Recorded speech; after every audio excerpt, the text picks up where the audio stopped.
ఆత్మీయులైన ప్రేక్షకులకు నమస్కారం.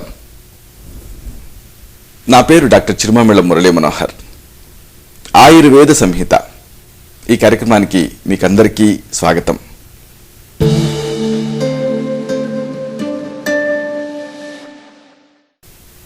ఈ కార్యక్రమంలో ఒక ముఖ్యమైన విషయాన్ని, ప్రాచీన ఆయుర్వేద రహస్యాల్ని తెలుసుకోబోతున్నారు. ఆకలింపు చేసుకొని ఆచరిస్తే ఈ అంశాలు మీ మొత్తం జీవితాన్ని అనూహ్యంగా మార్చేస్తాయి, సంపూర్ణమైన ఆరోగ్యాన్ని తిరిగి పొందేలా చేస్తాయి.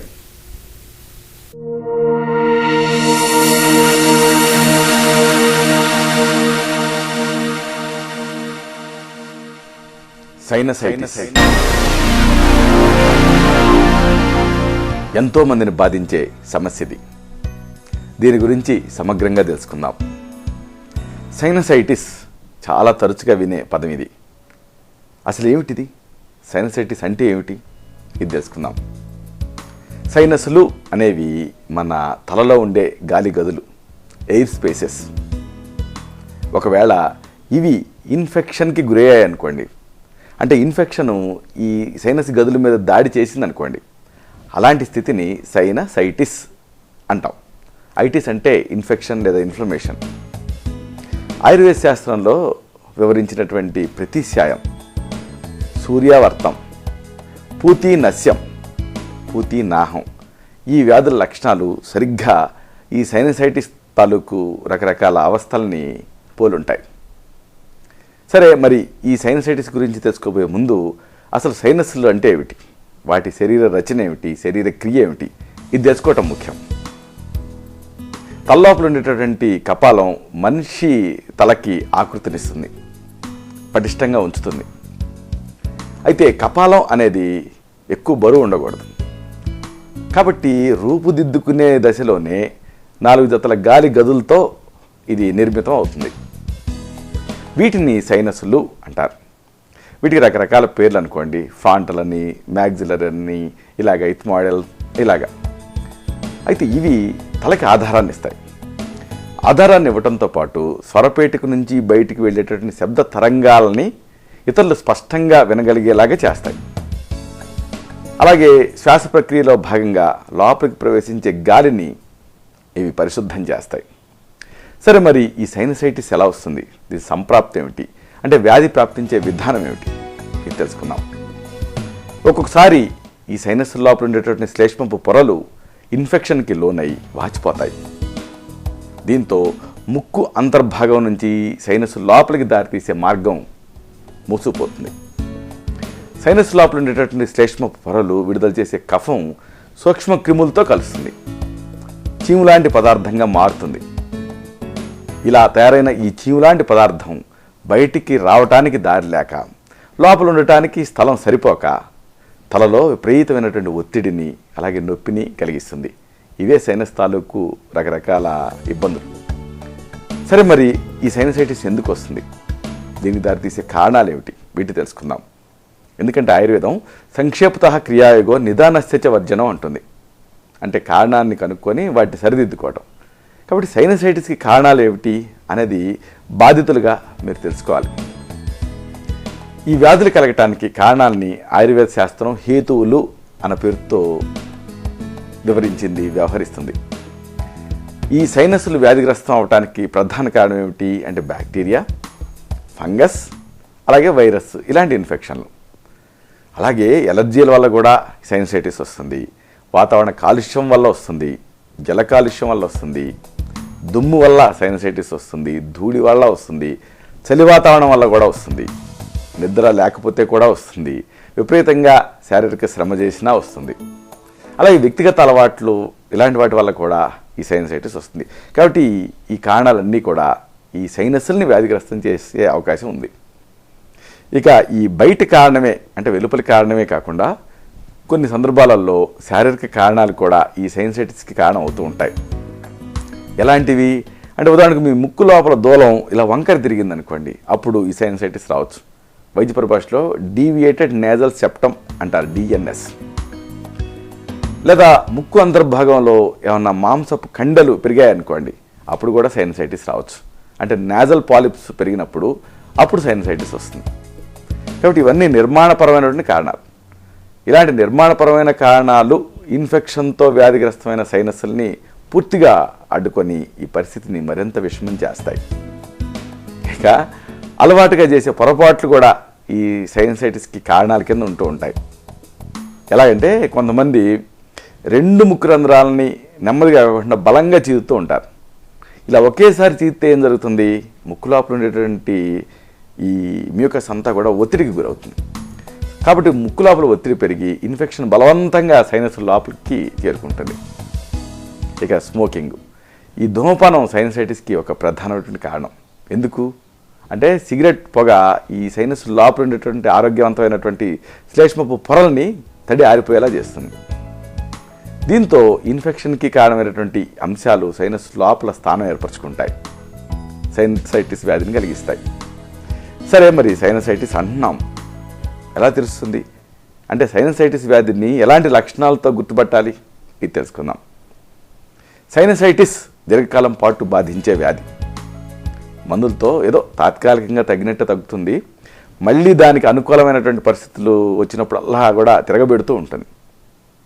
ఈ సైనసైటిస్ వ్యాధి లక్షణాలు ప్రధానంగా మీరు చొప్పున గుర్తుపట్టాలంటే దాదాపుగా జలుబును పోలుంటాయి. ఈ వ్యాధి లక్షణాలు ముక్కు కారడంతో మొదలవుతాయి. జాగ్రత్తగా వింటే మీకు ఈ సైనసైటిస్ని మీ అంతటి మీరే గుర్తించడం తేలికవుతుంది. ముందు ఈ లక్షణాలు రన్నింగ్ నోస్తో స్టార్ట్ అవుతాయి. మొదట్లో ఈ స్రావాలు అనేవి పల్చగా నీళ్లలాగా ఉంటాయి. అయితే రాను రాను సమయం గడిచే కొద్దీ చిక్కపడతాయి, చీములాగా పసుపచ్చటి రంగులోకి మారతాయి. ఇక గట్టిగా ఒకవేళ మీరు చీదారనుకోండి, ఇలా గట్టిగా చీదినప్పుడు ఒక్కోసారి ఈ శ్లేష్మంతో పాటు రక్తపు జీరలు కూడా కనిపిస్తాయి మీరు గమనించగలిగితే. 3 లేదా 4 రోజులు, ఇలాగ 3-4 రోజుల తర్వాత ఏం జరుగుతుంది, శ్లేష్మ పొరలు పూర్తిగా ఉబ్బిపోతాయి. ఉబ్బిపోయి ముక్కుని బిగించేస్తాయి, అంటే స్టఫీ నోస్, ముక్కు దిబ్బడ ఇలాగే స్టార్ట్ అవుతుంది. శ్లేష్మం బయటకు వచ్చే ప్రయత్నంలో ఏం జరుగుతుంది, మరి శ్లేష్మం బయటికి రావాలి కదా, అది రావాలంటే ఎలా, తుమ్ములు వస్తాయి, దగ్గు వస్తుంది. ఇలాంటి లక్షణాలు కూడా ప్యారలల్గా మొదలవుతాయి. ఒకవేళ మీరు ఇలా తలని ముందుకు వంచారనుకోండి, అప్పుడు తల లోపల నీళ్లు నిండిపోయినట్లుగా తల బరువుగా అనిపిస్తుంది, హెవీనెస్. ఇక తలని ఇలాగా కదిలించినప్పుడల్లా కూడా తలలో ఒత్తిడి ఎక్కువ అవుతూ ఉంటుంది. ఇన్ఫెక్షన్ కదా ఇది, అందుకని ఒళ్ళు నొప్పులు ఉంటాయి, అలాగే జ్వరం కూడా ఉంటుంది. ఇక జలుబు చేసింది కాబట్టి తాత్కాలికంగా రుచి, వాసన ఇలాంటి వాటిని గ్రహించే శక్తి కూడా తగ్గిపోతుంది. ఈ సైనసైటిస్ వ్యాధి బాగా ముదిరిపోయింది అనుకోండి, అప్పుడు ఇక లోపల మీకు చీము లాంటి వాసన వస్తూ ఉంటుంది. సరే, మరి దీన్ని ఎలా నివారించుకోవాలి, నివారణ చర్యలు ఏమిటి, వీటి తెలుసుకుందాం. మీకు ఒకవేళ స్మోక్ చేసే అలవాటు ఉంటే, సిగరెట్ తాగే అలవాటు ఉంటే వెంటనే మానేయండి. ఇది అన్నిటికంటే ముఖ్యం.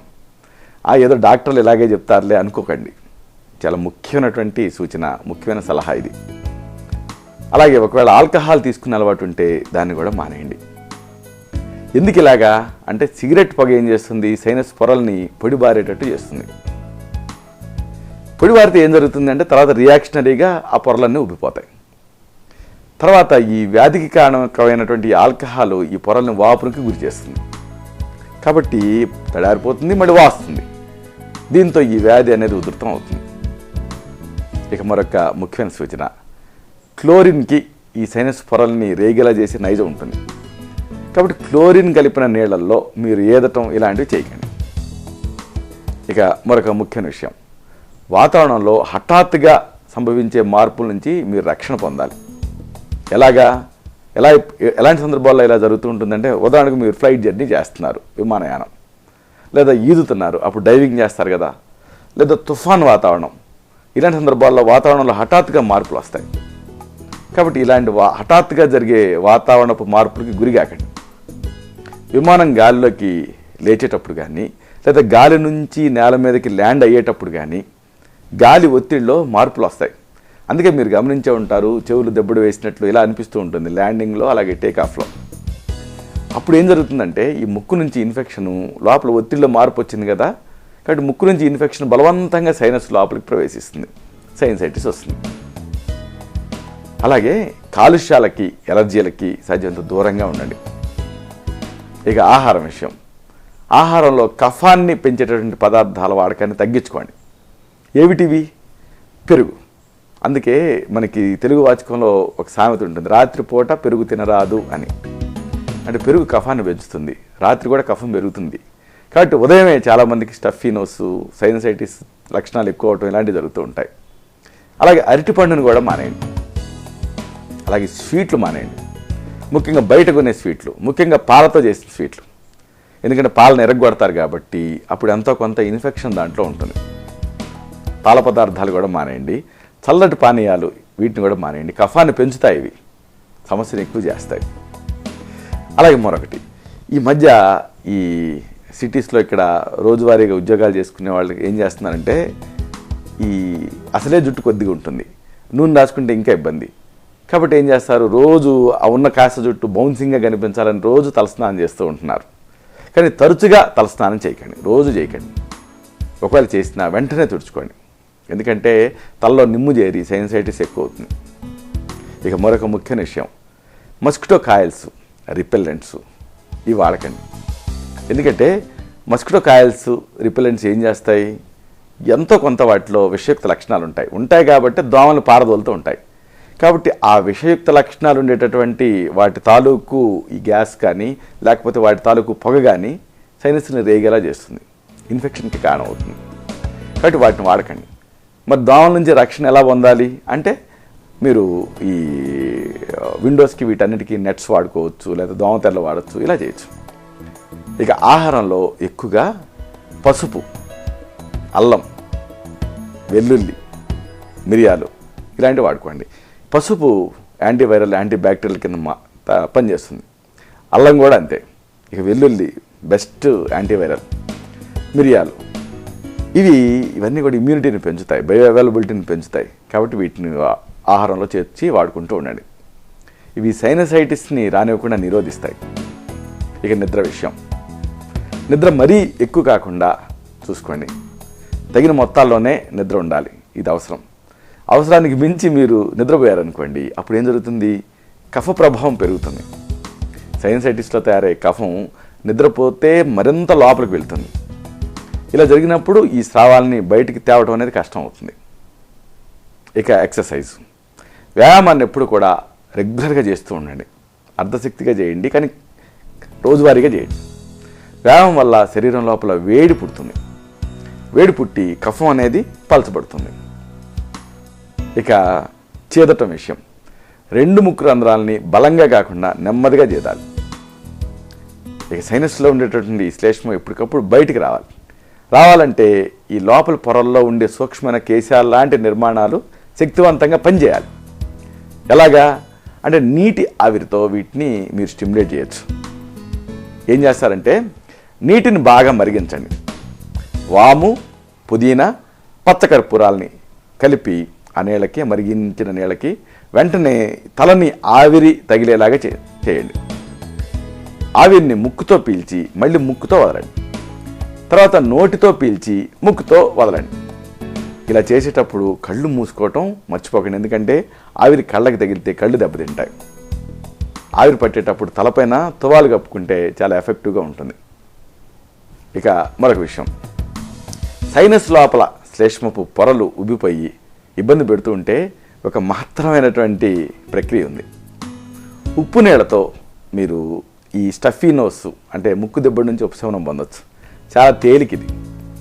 1 కప్పు గోరువెచ్చటి నీళ్లు తీసుకోండి. ఇప్పుడు ఈ నీళ్ళకి 1 టీ స్పూన్ కళ్ళుప్పు కలపండి. Non iodized salt, sea salt, iodine కలపకూడదు దీనికి. ఇలాంటి నేరుగా ఈ సముద్రపు ఉప్పును కలపండి 1 టీ స్పూన్. అలాగే 1 చిటికెడు వంట సోడాను కలపండి. అంటే మీకు ఇప్పుడు ఒక హైపర్టోనిక్ సొల్యూషన్ తయారైంది. అంటే మన శారీరక స్రావాల కంటే చిక్కగా ఉంటుంది. ఈ మిశ్రమాన్ని దోశలో తీసుకోండి, లేదా ఒక 50 cc సిరంజ్తో తీసుకోండి. దోశలతో అయితే నెమ్మదిగా ముక్కుతో పీల్చి గొంతు ద్వారా బయటకు వదిలేయండి. ఒకవేళ సిరంజితో అనుకోండి, తలనీళ్ళ పక్కకి పెట్టి ఒక నాసికారంధ్రంలో పెట్టి లోపలికి నెమ్మదిగా పిచికారీ చేయండి. అప్పుడు 2వ ముక్కు రంధ్రంలోంచి నోట్లోంచి ఈ లవణ ద్రావణం బయటకు వచ్చేస్తుంది.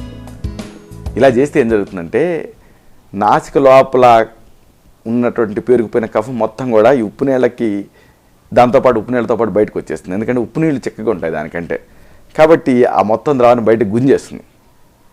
అవసరమైతే బల్బు సిరంజిని కానీ ఇంకు ఫిల్లర్ కానీ ఈ ఉప్పు నీటిని పిచికారీ చేసుకోవడానికి ఉపయోగించండి. ఇక మరొక విషయం, సైనసైటిస్ జలుబు అని చాలామంది నీళ్లు తాగటం ఆపేస్తారు. కానీ ఇది మంచిది కాదు. అంటే ఇలాగా ద్రవ పదార్థాలని నిషేధించడం మంచిది కాదు. ద్రవ పదార్థాలని బాగా తీసుకోండి. ఎందుకు అంటే ఈ ద్రవ పదార్థాల వల్ల శ్లేష్మం పలచబడుతుంది.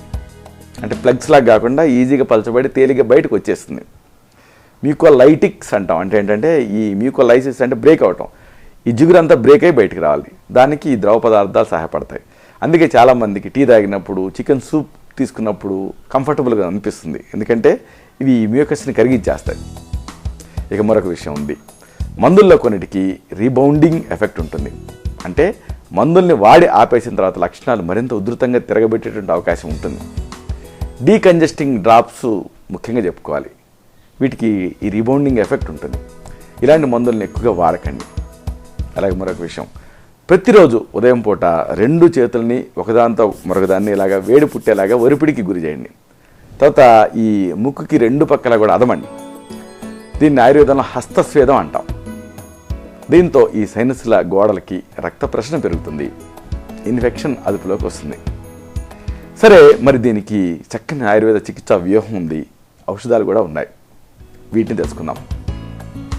సైనసైటిస్ ఇన్ఫెక్షన్ వల్ల వస్తుంది, ఒప్పుకోవాల్సిందే, ఇది నిజం. అయితే ఒకే రకమైన వాతావరణ పరిస్థితుల్లో గడిపే వాళ్ళందరికీ ఇదే రకమైన ఇన్ఫెక్షన్ రావటం లేదు. మీరు గమనించే ఉంటారు.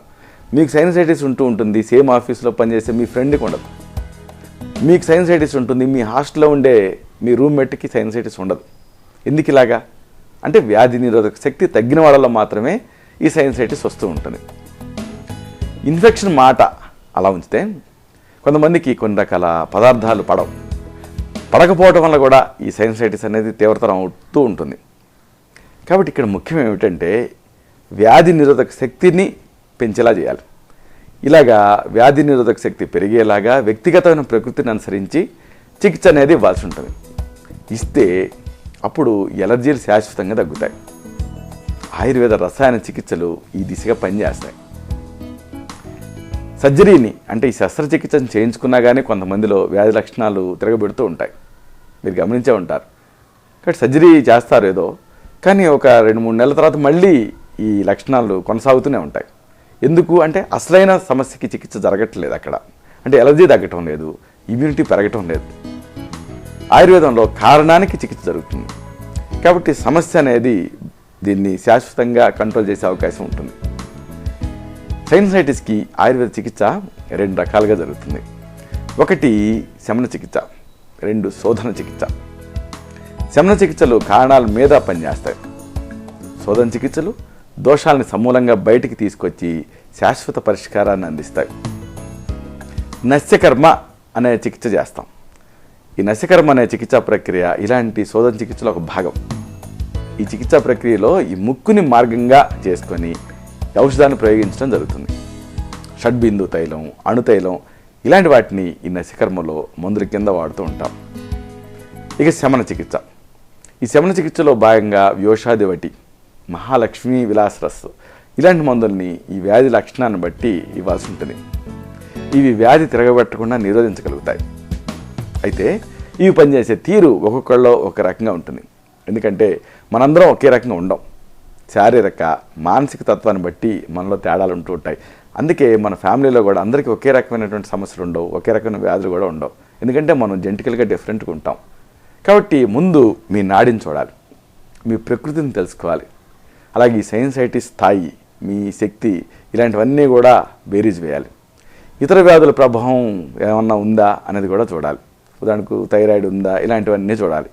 ఆ తర్వాత ఈ ఔషధాల్లో మీకు సరిపోయేటటువంటి ఔషధాలని తగిన పత్యాలతో, సరైన అనుపాన సహపానాలతో, సరైన మోతాదుని, నిర్ణీతమైన కాల వ్యవధిని నిర్ణయించి సూచించడం జరుగుతుంది.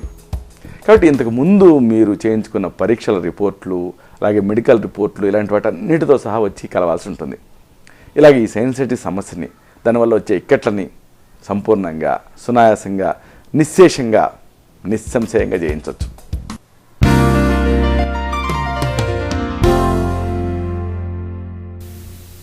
చూశారు కదా, ఇది విషయం.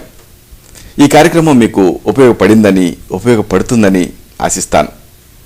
అలాగే ఇందులోని విషయాల మీద మీకు అవగాహన పెరిగిందని భావిస్తాను. దీనిలోని విషయాలు నలుగురికి చేరేలాగా, 10 మందికి ఉపయోగపడేలా మీ వంతు సహాయం మీరు చేయండి.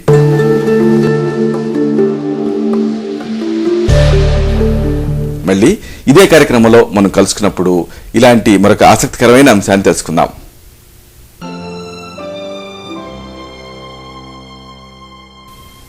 శతం జీవ శరదో వర్ధమానః, శతం హేమంతాన్ శతం వసంతాన్. 100 శరత్తులు, 100 హేమంతాలు, 100 వసంతాలు వర్ధిల్లుతూ జీవించండి.